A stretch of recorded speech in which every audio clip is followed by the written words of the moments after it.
On my page. We'll get another one for the card. All right, everyone, we're going to get started. I'm Rachel Ross, the AmeriCorps member doing communications and outreach with the Clean Water Initiative program. And this is Jim Ryan, who's the Municipal Roads Program Coordinator at DEC, the Stormwater Program. Can everyone on Skype hear? Yes, of course, okay. All right. So if you all want to hold questions until the end, unless you have a specific question about a picture or a slide that's up. And people on Skype, if you can just type your questions in, and Bethany will be fielding those at the end. So we'll get started. All right, thanks, Rachel. Good morning, everyone. We have a good crowd here in the room and online, and we might have a rowdy crowd here, so we'll save lots of time for discussion at the end. For folks that have seen a version of the presentation before, lots of new stuff in this. Developing the Municipal Roads Permit has been an iterative process, as we like to say, as we keep growing and getting more specific as we go along. And it's a collaborative effort, and I'm going to get into how we collaborated thus far in developing the permit. And with that, we're going to kick off the discussion today about the new Municipal Roads General Permit. We have what we're calling a preliminary draft framework, or affectionately known as the draft. Now on our website, with a lot of the attachments, sample spreadsheet, and other documents I'm going to talk about today. Everything is on our website, including this presentation. And Sorry, let me just get rid of this. There you go. Right. So this first picture here was a picture of our county road foreman group in Orange County in Chelsea Garage. I spent a lot of time with road foremen in their garages. I really enjoy that work. We have a lot of water quality issues facing the state of Vermont these days, and we have aquatic invasive species, we have floodplain encroachments, we have sediment issues, nutrient issues, and impacting many of our waters in the state, both Lake Champlain and also the Long Island Sound. This is a photo taken after Tropical Storm Irene, with a very large sediment plume in Long Island Sound from the Connecticut River. Some specific water quality issues related to roads. As I mentioned, sediment, phosphorus. We also have a lot of issues with heavy metals, salt issues, any hydrocarbons, anything that could be discharged from an automobile, hydraulic fluid, antifreeze, oil, could be a water quality issue and impact aquatic habitat as well. In addition to the chemical health, we also have some of these photos taken after some flash flood events and Tropical Storm Irene. We have the issue of flood resiliency, and our transportation infrastructure is especially vulnerable for climate change related weather events like this, where we have more frequent heavy precipitation, localized events impacting at the micro scale and also at the statewide scale. And our municipal road systems are especially vulnerable. So the catalyst, if you will, for the Municipal Roads General Permit was Lake Champlain phosphorus total maximum daily load, or TMDL. This was a model produced by Tetra Tech for Lake Champlain TMDL that tries to identify through a model some of the potential sources of phosphorus and sediment to the lake, and this could be applied to all the waters in the state. And we can see on the pie chart there called the phosphorus pie, agriculture is the lion's share, about 40%. We do have stream instability, about 22%. We have logging related activities, especially at stream crossings and through logging roads. another 15%, a little bit from wastewater treatment facilities, and the balance is from stormwater-related activities, both the impervious surfaces and from roads, paved and unpaved. Act 64 created numerous programs to address some of these sources of sediment and phosphorus and other water quality issues in the state. One of the programs that we're going to talk about today is the Municipal Roads General Permit, but there's also a parallel TS4 permit for state highways, and that Christy and Tom Benoit in our shop are developing as we speak, and it was just officially approved last month. This is some of the language in Act 64 related to the Municipal Roads Permit, and I'm going to cover some of these highlighted areas today.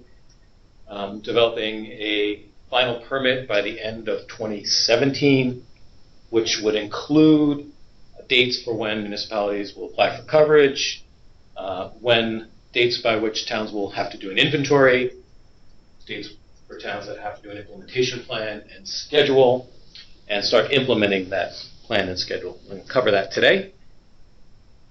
It's a new timeline, also on our website. Our draft permit, Municipal Roads Permit Framework that we're talking about today is also on our website, and for folks online, I'm holding up a copy of that here, which includes a lot of these documents. I'm going to bring this slide up again to go into more detail, but just to give you a general sense, I started the timeline in 2017. We had it going from 2015 to 2017. I chopped that off here to just kind of have it go out a little bit further. The focus of 2017 will be in finalizing this draft and having public hearings, soliciting comments, and finalizing the permit by the end of the year. As I mentioned, towns would begin applying for coverage in July of 2018, and in 2020, towns would have to develop implementation plan and road erosion inventory, and then start implementing that plan in 2021. And it keeps going out for 20 years. That's where we are, the big arrow. We have almost 19,000 total road miles in the state. The lion's share of those road miles are municipal roads, 70%. There's about an even mix of state highway and private roads, about 14-15%, with this very small amount of federal roads, mostly the USDA Forest Service lands, Green Mountain National Forest. Related to the municipal roads, the vast majority of municipal roads are that typical gravel road that we see, called Class 3 gravel road, and those represent about 65% of the municipal road miles. We have Class 4 roads that are generally higher up in the watershed. The towns only have to minimally maintain at a little bit over 12%. Class 2 roads that generally connect one community to another, one town to another town. Some cases paved, some cases gravel, and those are about 21%. And Class 1 highway are generally village center roads that are jointly maintained by VTrans and the municipality. And those are almost always paved roads with curbs and catch basins. Not always, but vast majority of the time. So the Municipal Roads General Permit, as far as the scope, covers the entire state, all municipalities in the state, all the different watersheds within the state of Vermont, and the lateral extent is within the road right-of-way. So we have a lot of questions about incoming potential pollutants, water quality issues from outside the right-of-way and outgoing issues outside the right-of-way, but we really only have the jurisdiction on this permit to go after as far as required practices within the right-of-way. That doesn't mean that we can't have a parallel track of addressing some of those sources, both incoming and outgoing, through other mechanisms and trainings and grants. The main purpose of the permit will be to bring hydrologically connected road segments up to our standard by applying best management practices. So I'm going to get into what hydrologically connected roads are and what some of those practices and standards are.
Okay.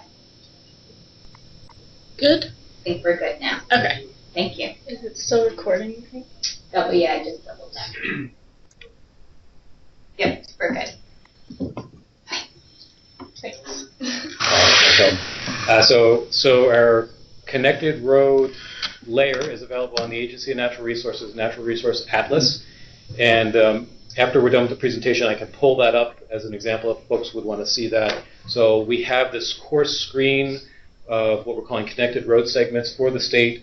And the short version of it is if a municipal road is within 100 feet laterally or located within the DEC defined river corridor or bisects, is perpendicular to a water of the state, it comes up purple as potentially connected, and we're defining water of the state as a perennial stream, an intermittent stream, a wetland, lake, or pond. These we are encouraging towns to field verify connectivity as they do the road erosion inventories. Okay. So the major components, major steps for towns. Can you see? Okay. We have first looking at the connected road layer as a starting point for each town, going out in the field, doing a field road erosion inventory. We are currently developing a template for that has been field tested by the regional planning commissions and others. Evaluating each road segment, and a road segment is 100 meters in length, and we have done that because we can get at least a GIS level slope assignment for each 100-meter segment. It's about 328 feet, because the slope can dictate some of the practices that towns would have to implement. So the segments are visited, they're evaluated to see if they meet our standards. I'll get into the standards in a minute. They're prioritized in an implementation plan. They're scheduled out for when the implementation would occur, and then they actually implement. So this is kind of the four-step process.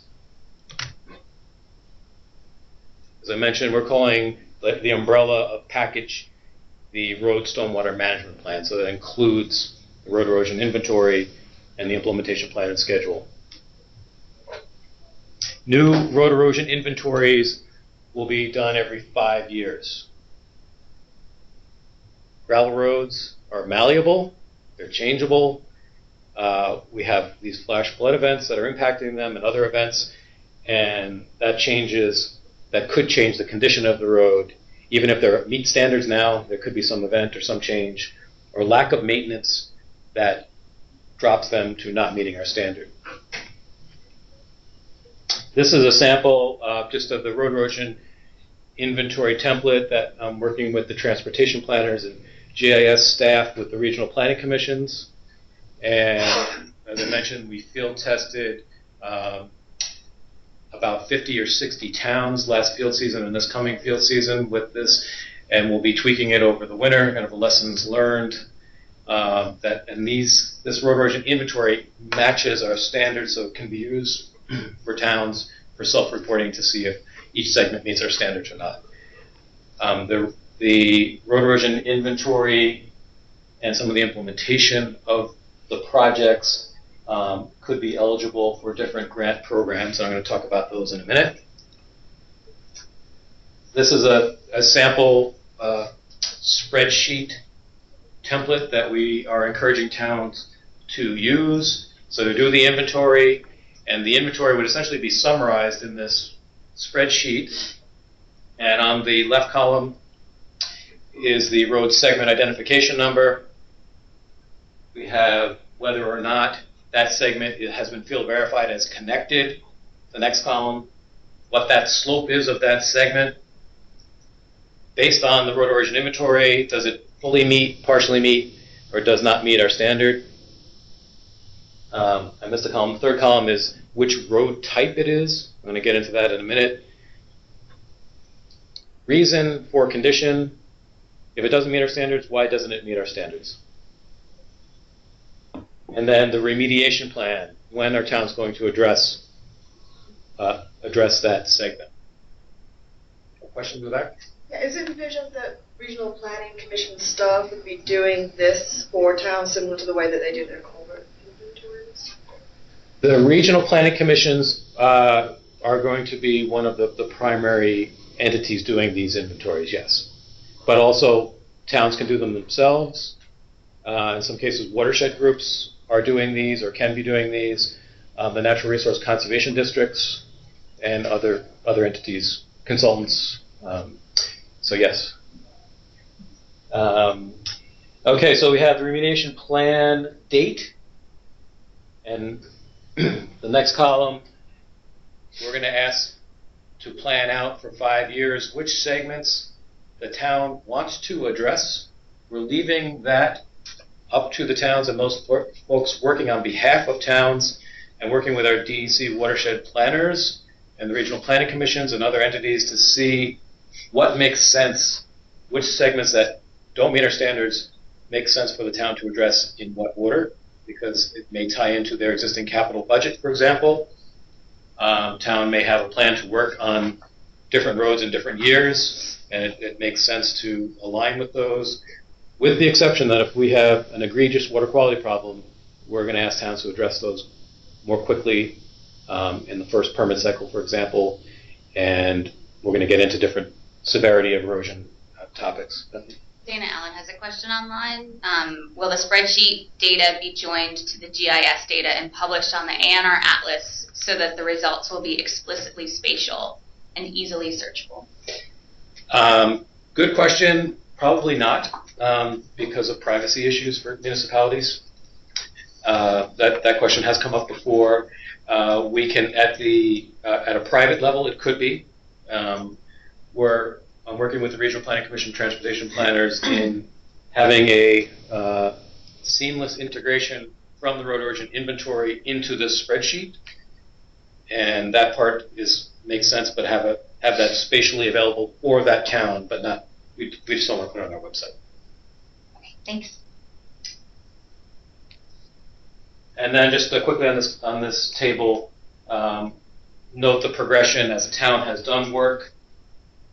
And where we had a segment of road that does not meet the standard or partially meets the standard, they implemented the practices stated on the spreadsheet, and now it has been upgraded from doesn't meet or partially meets to fully meets.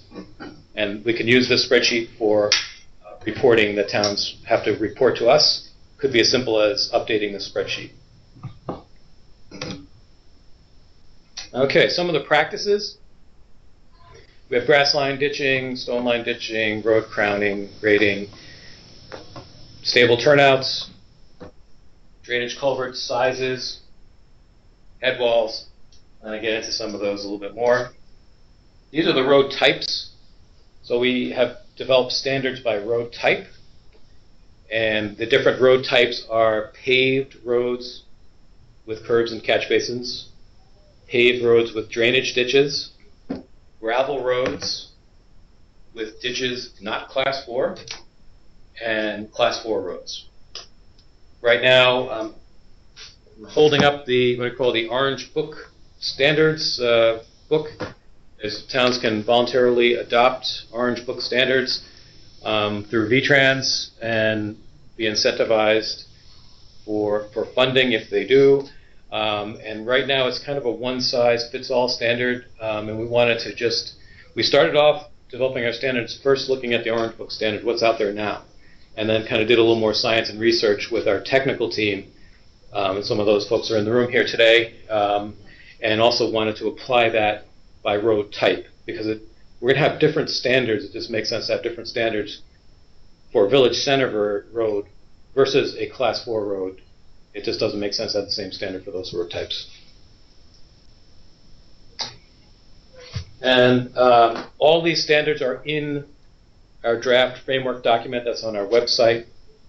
The specifics of those, this is just give you a little snapshot of some of those standards here. So we have the standards, what the practice is, and this, what we're calling the implementation triggers. When does a town have to implement that particular practice? All the standards apply to new construction. But for existing roads, we're going to require as baseline standards road crowning, or insloping and outsloping. I have some graphics of these coming up. Grass and stone lined ditches depending on slope or other infiltration practices, and stable turnouts and other conveyances. Where we're going to require towns to implement practices based on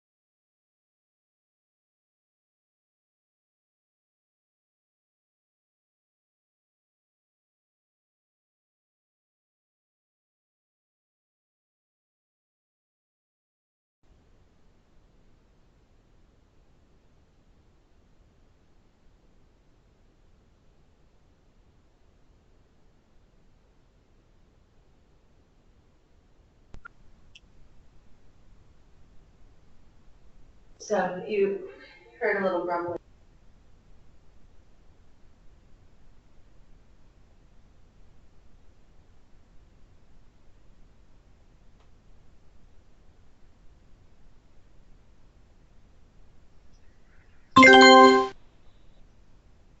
Okay. So as I mentioned, so we have the baseline standards. Those are the standards that are going to be required no matter what the existing condition is on site. Those are proactive practices that will help us with flood resiliency. We'll shed the water off the road as quick as possible into some sort of infiltration and treatment. More of the reactive, we didn't want to have towns having to pull up and replace their culverts, for example, just because they were the wrong size. A lot of towns have replaced their culverts, but there may not be a problem with those. It could have been a very expensive proposition and potentially unneeded. So if we're out there doing the road erosion inventory, we see moderate to severe erosion around a culvert because of the size, the way it was installed, inlet or outlet erosion, they have to either replace or retrofit to address that. And I'm going to also get into sand pile and catch basin outlets in a minute. The standard for class 4 roads is less stringent than the other road types because of potential statute issues with towns not having to maintain class 4 roads year-round, accessibility by town equipment, for example. If there's gully erosion observed on a class 4 road, towns will have to address it. Gully erosion is the severest of erosion. So some of the baseline standards: road crowning, high point in the middle, or the road tilted or pitched insloped or outsloped, one way or the other. So water is through perpendicular flow is shedded off the road as quick as possible. so we don't have parallel flow. That the picture on the top right is what we're trying to avoid. So that's within the travel lane. Also, no greater berm. We want water to be able to, even if there's a good crown or it's inslope or outslope, if there's a greater berm or we have a high shoulder, and the road stormwater can't get into a ditch or into some sort of treatment, we want that greater berm or to be removed or that shoulder to be lowered. And once it's off the shoulder, we want to make sure that it goes into some level of treatment, a grass line ditch or stone line ditch, or what we call sheet flow, where it just goes down the bank and into a grass or forested area where there's no back slope, for example. The slope triggers, we have below 5% grass line ditch, 8% and higher requires stone, between 5 and 8%, as long as towns are disconnecting uphill stormwater through drainage culverts and turnouts, it does not have to be stone, it could be grass. If they don't disconnect, they have to go with stone or check dams. Stable conveyances, this is a picture of a outlet of a stone line ditch into what we call a turnout, and this is an armored turnout. We like to see, whenever possible, that these turnouts or the outlets of the drainage ditches are in fact turned out at a 45 or 90 degree angle before getting into water into some level of treatment, whether that's into a grass or wooded area. If it can't be, we want to see that either grass line or stone lined. We see this all the time. Poorly installed drainage culverts, poor backfill material, not compacted in lifts, no head wall, no header on these, and we have a lot of erosion problems around those. We see this, the town would have to fix this. Driveway culverts within the right-of-way. There's a 15-inch minimum size if towns have to install a new culvert or replace a failing culvert.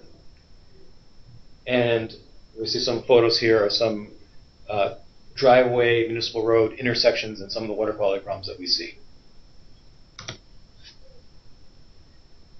This is not one of my favorite techniques here. This is what I call, or what some folks call, a cutout.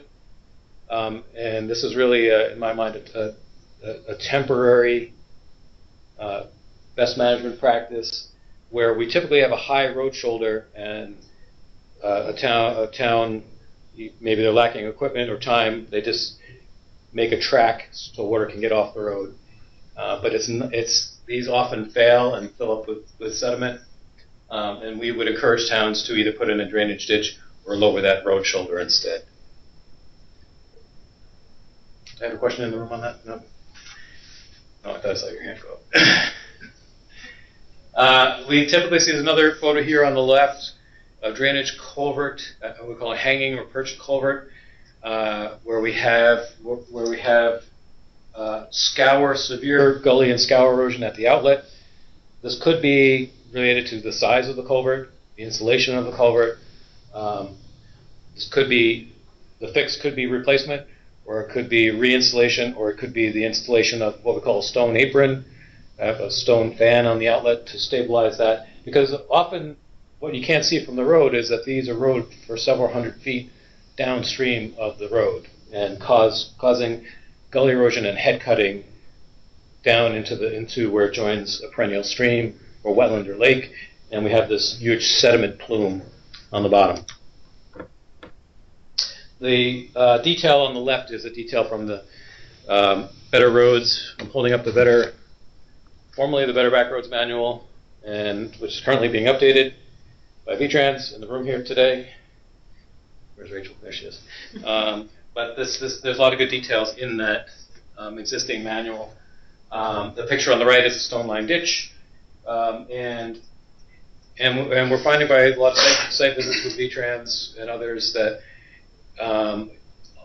there's a lot of detail in the installation of a stone line ditch to make it effective. The right size stone, for example, the shape of the ditch, the gradation of stone, how far the stone comes up the front slope, some issues to make these work better and not fill up with silt. Underlying material would be an issue too. Underlying material is stated in the room. And so, and on the top of this, I would also point out when I meet with road foremen, often we talk about water quality, but we also talk about this. All these practices I'm mentioning improve road drainage, which ultimately saves the town money on labor and equipment use, and also makes those roads more flood resilient. Quick question online. Any word on how to best clean out and maintain stone line ditches? That is a good question. And some of those, yes, the quick answer is making sure starting at the top of the hill and starting our installation at the top of the hill, because in a lot of cases we see the stone line ditch installed, say, at halfway point in the hill, and there's a ditch that's eroding uphill of the new stone installation and filling that ditch. If we go back, and this picture here on the stone line ditch, I'll try not to touch the screen, on the front slope or the slope closest to the road shoulder, we like to see that stone not go all the way up, because the grader operator does not want to hit the stone, and that would encourage the buildup of a grader berm, and then water can't get into the ditch, and causing it to channelize and then put more sediment in the ditch further downstream. Sometimes we have the wrong size stone. The road surface material has to be a good crushed processed gravel, 3/4 inch gravel. It's a combination of all these different things. And in some ditches, stone line ditches that we've seen out in the field, that some of those don't require maintenance for 8 or 10 years, if all those ideal circumstances are in place. That's a quick answer, but whoever was online there, come to the road foreman roundtable discussions where we get into that in more detail. One more question. Okay. Some states have adopted very specific mixes for road surfacing. Any movement in that direction? Good question. We had our technical team, which is mostly comprised of DEC and VTrans scientists and engineers, and we looked at this issue. At this point, we're going to have a strong recommendation, but not a requirement for processed materials. And there are some, like the Pennsylvania Dirt and Gravel Institute is working with the Green Mountain National Forest Service on coming up with a good mix. For example, always good to get materials tested that towns are using and get the right percentage of fines in the mix, and just have a good material. But that's also a good discussion for our roads roundtable. We really get in the weeds on the specifications of road crowning and grading and compacting and how to deal with high shoulders and different equipment and culvert installation and sizing. We get into and ditches and some of these discussions with road foremen. It's a foreman-to-foreman exchange that the VTrans Local Roads Program is putting on. I'll get into that a little bit. This permit will cover winter sand erosion. So if we have a town municipal sand pile in close proximity to a water of the state that's causing erosion, towns are going to have to identify that as part of their road erosion inventory and address that erosion over the course of the permit.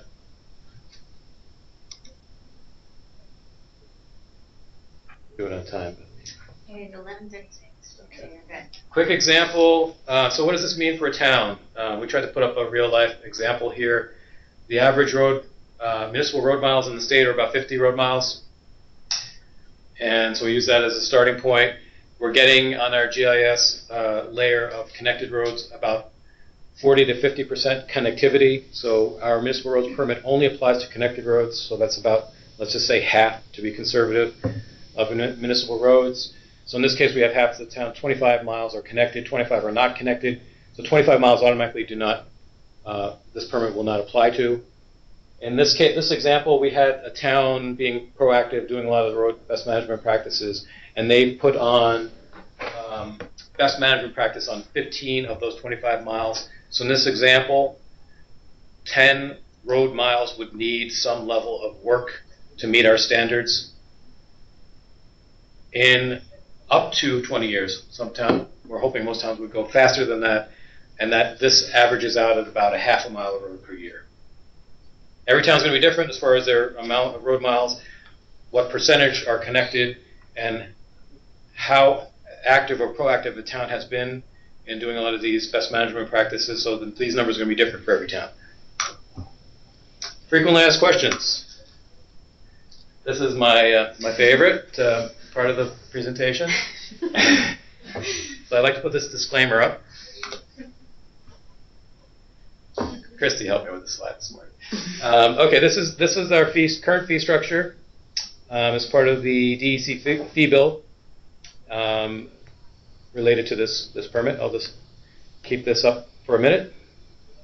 And again, this is on our website.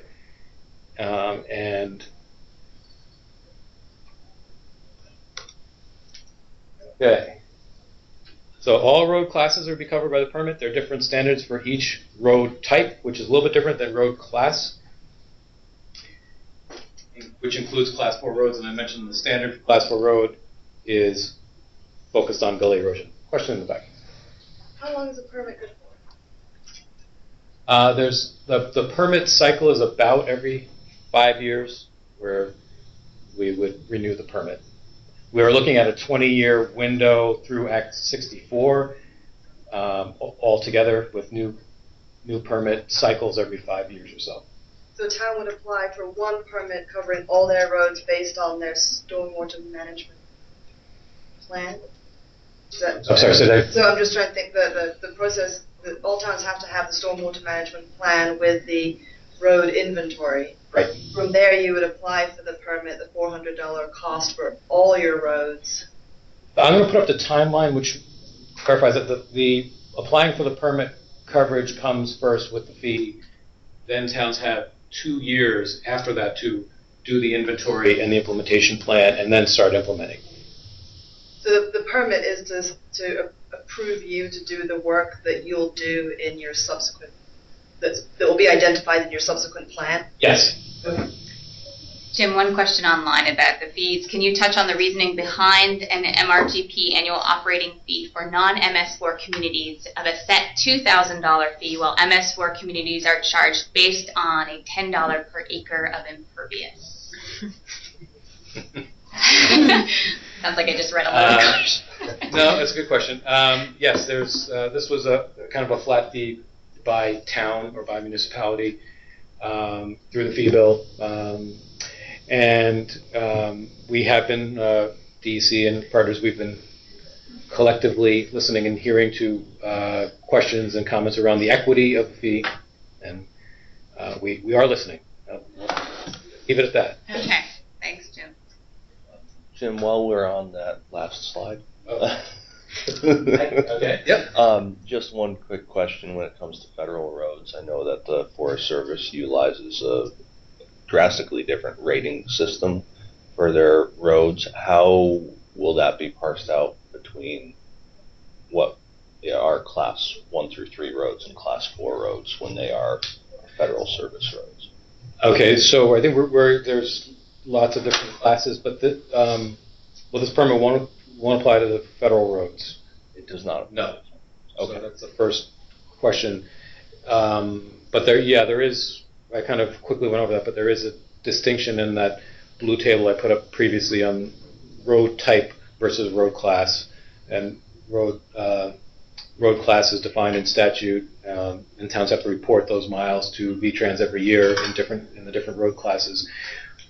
Ours is our road types are pragmatic based on what we best felt that those best management practices applied to specific road types. But so federal logging roads and other roads don't apply. Does the permit apply to not maintained Class 4 roads? Yes. Okay. All municipal roads, all road classes. So another question is, does this permit apply to perennial streams? No. Drainage culverts, in driveway culverts within the right-of-way, and I'm making the distinction here between a drainage culvert, which conveys water from one side of the road to the other, versus a potential intermittent stream culvert. That is, the size in our standard is 18-inch minimum, and often that size has to be larger, and we are going to provide technical assistance to towns in sizing those larger. So anything short of a perennial stream alteration permit threshold would apply to this permit. And as I mentioned before, culvert outlet stabilizations and culvert head walls if there's erosion present. So the Orange Book standards, we are in the process of working with VTrans as we speak to extend those. Those standards are due to be revised right now in January, and they generally run 3 years. And we are working with VTrans and extending those current standards until this municipal roads permit kicks in, so as to not create confusion for towns for having an Orange Book standard now, changing the Orange Book standard, and then having our standards coming. And we're working with VTrans to have our standards be compatible. Another question online, will standards be made available in AutoCAD format? Good question. I hadn't thought about that. Thanks. Yeah. I don't think so, but maybe. If someone else can do it. This is our summary for municipality. So what does this mean? So we have this municipal roads permit coming. It's not coming until July of 2018. We are getting towns ready for this permit, though, as we speak, trying to do a lot of outreach, presentations, trainings, technical assistance, site visits, and when I say we, I don't just mean me, but we have our river management staff here. We also have Todd and Jaron in the room. We have rivers and roads trainings. We have VTrans here in the room, the Better Roads Program, the Local Roads Program, the Regional Planning Commission, Transportation Planners, the VTrans districts are all trying to help towns get ready for this permit. We have an ecosystem restoration grant that helps towns purchase shared equipment. I'm sure I left some folks out, but that's just a quick snapshot. Towns will begin applying for coverage in 2018, July 2018. They will have to develop a road erosion inventory and implementation plan and schedule by 2020, just for connected road segments. And they will start having to implement their implementation plan and schedule in 2021 and report into us starting in 2018 every 6 months. Just could be as simple as updating that spreadsheet, those columns in that spreadsheet that I mentioned. New inventories every 5 years. About 15 more minutes, Jim. Total. Yeah. Okay. This is our timeline here. Did I answer the question before in the back on the timeline and the timing of the fees and the deliverables? I just want to make sure hopefully this clarifies that a little bit.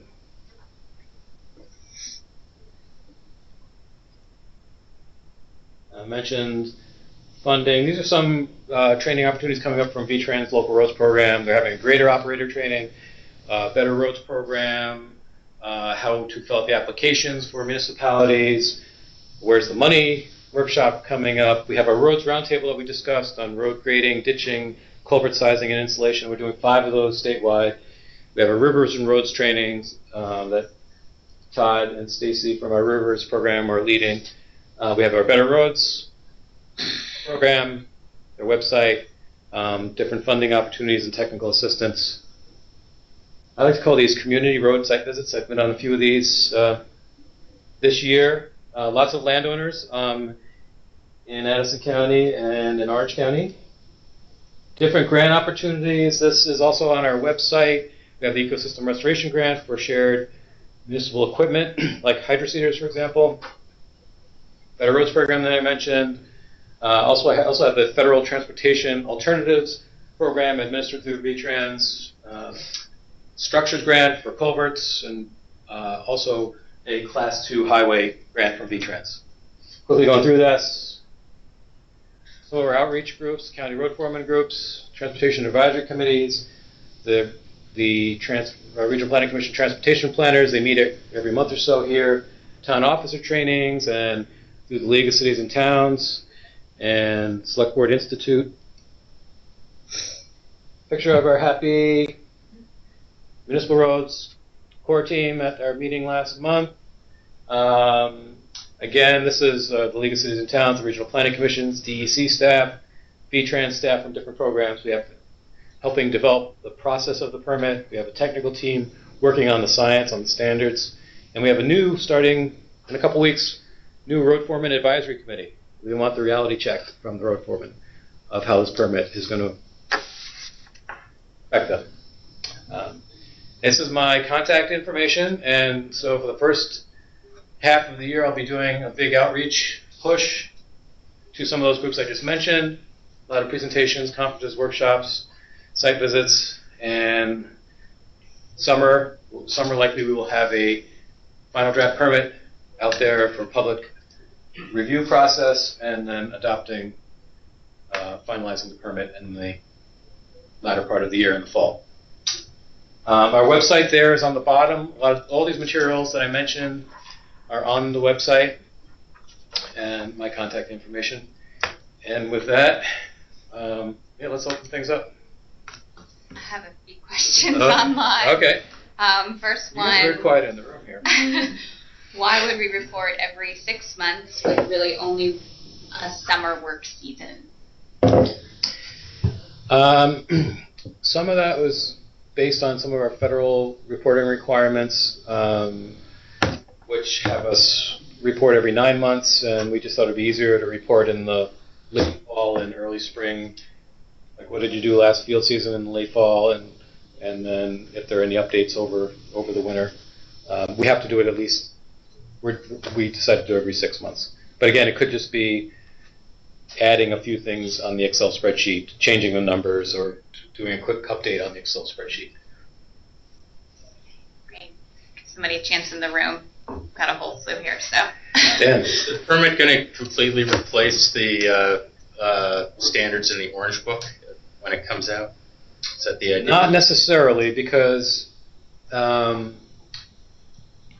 the Orange Book standard it's voluntary, and if a town chooses to adopt the standard, it applies town-wide.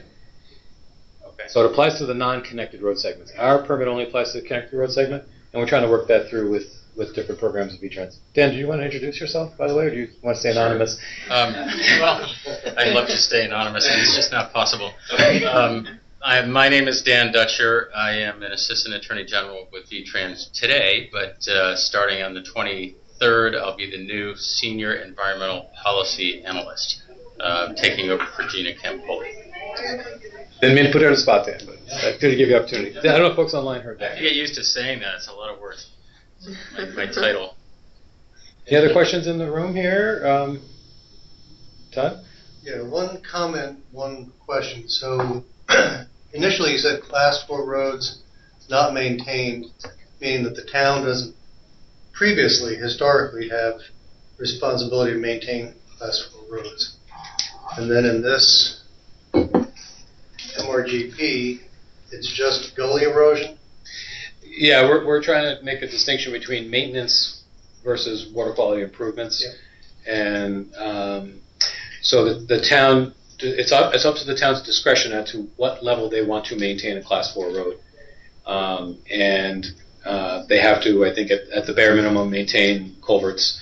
Other than that, what they're calling maintenance also applies not just to these standards and practices, but other practices. It gets into a lot of legal issues going around with private citizens living full-time on Class 4 roads and them wanting to have the town reclassify these to Class 3 or maintain these to a higher level. And that's really, there was a recent Vermont Supreme Court case last fall that ruled in favor of towns not having to maintain those Class 4 roads year-round for residents. And this is written in Vermont statute. And Dan would probably point Dan.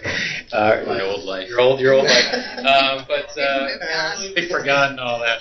So it's kind of a balancing act of Class 4 road is a balancing act where we, because of accessibility issues in a lot of cases, and there was a question before about non-maintained or abandoned Class 4 roads.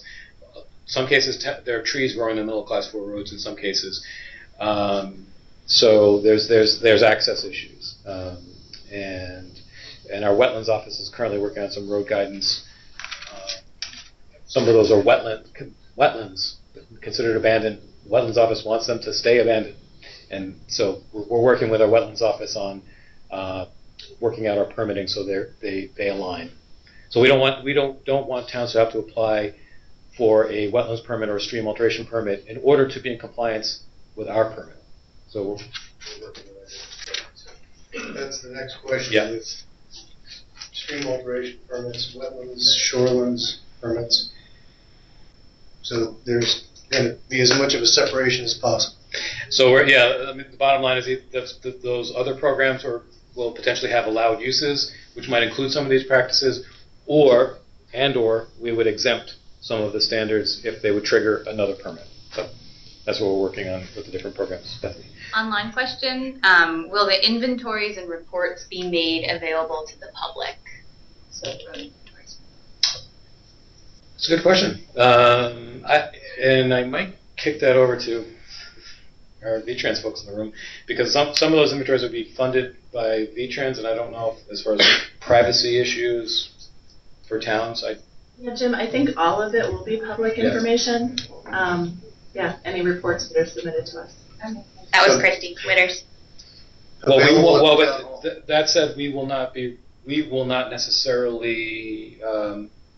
We want to see the results of the inventories, but not necessarily the inventories themselves. We want to know if this road segments meet standards or not, and so we're essentially looking for the summary of the inventories.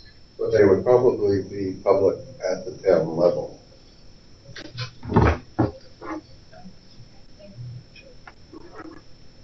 Another online question. Sure. Can you speak to the prioritization process a bit? Is there going to be a statewide standard? The prioritization. We are going to establish some prioritization guidelines, but we are leaving. Look at what that connected there. Which of the? On the internet. This one? Yeah. We did not want to be as prescriptive to tell towns which segments of road they need to work on when. We're working closely with our basin planners here in identifying which sub-watersheds, for example, should go sooner than others. There are issues such as slopes and degree of erosion, the severity of erosion. For example, gully erosion on a steep slope would often tell us that the town should work on those first. There are some regional planning commissions and other groups, flood resiliency groups, that have come up with their own prioritization. Right now, we're in the process of developing that, like in the Mad River and in Chittenden County, and we can use those as examples. Up on the screen now we have our GIS layer of hydrologically connected roads in purple for the town of Wallingford, and to just give you a sense of what this might look like for your town.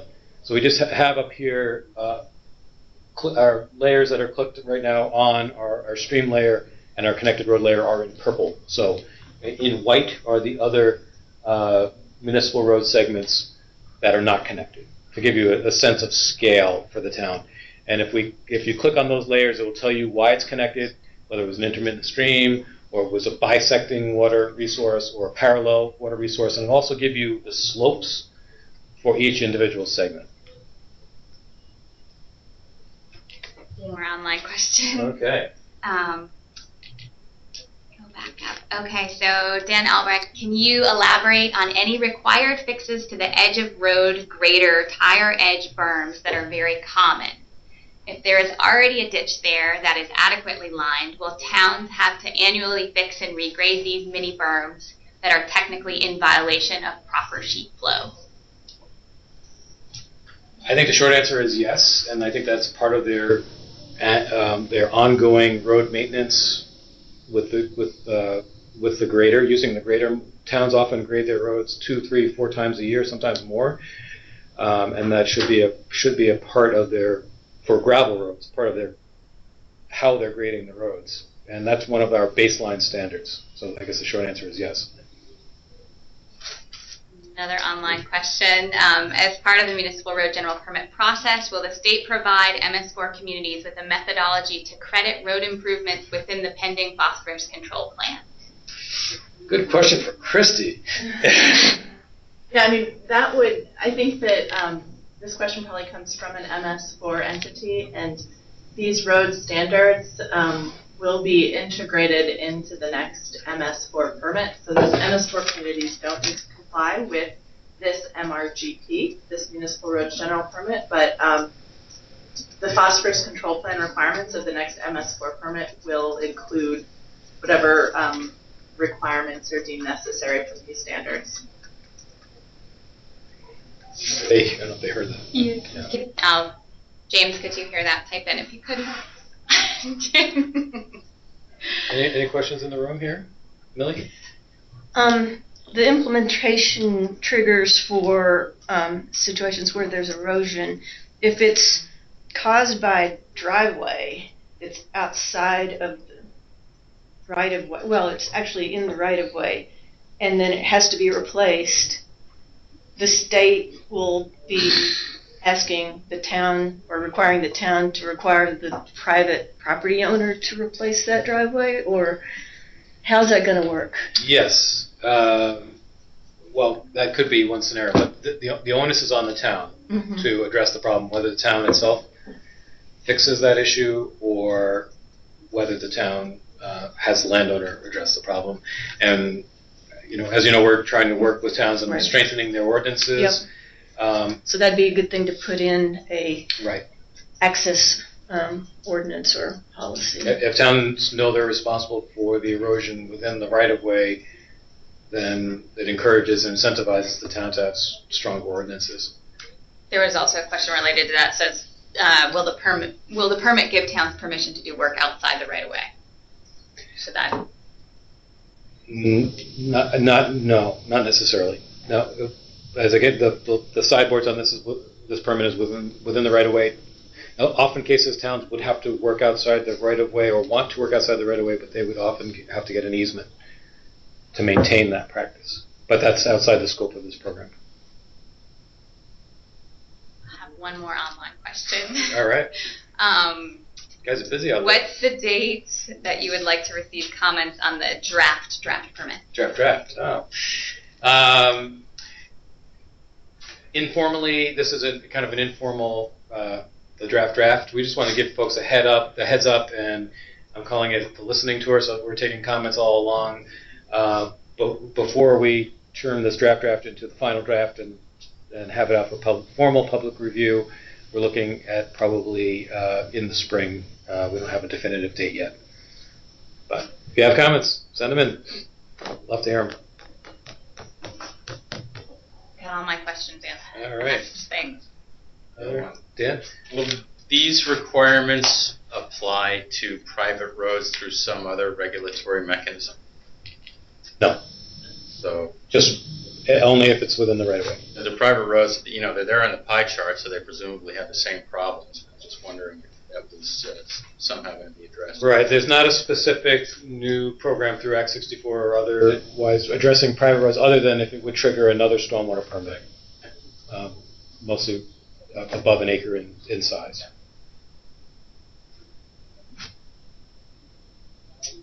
Any questions in the room? Online? Time? I guess we're near the end, folks, and please call me or email me with any follow-up questions. Lots of upcoming trainings and outreach. And thanks everybody for coming. Just to wrap up, I just want to remind everyone that this is recorded and it will be online at our YouTube page, which has a link to that on our website on the DEC page under Clean Water Initiative Program. So next month's brown bag lecture is on the TS4. It's on February 9th, and it's by Christy Wooders. So thanks all for coming, and thanks, Jim, for presenting. Thank you, Rachel. And if you haven't, there is a sign-in sheet for those folks in the room. If you haven't signed that yet, you could be great. Thanks. Thank you.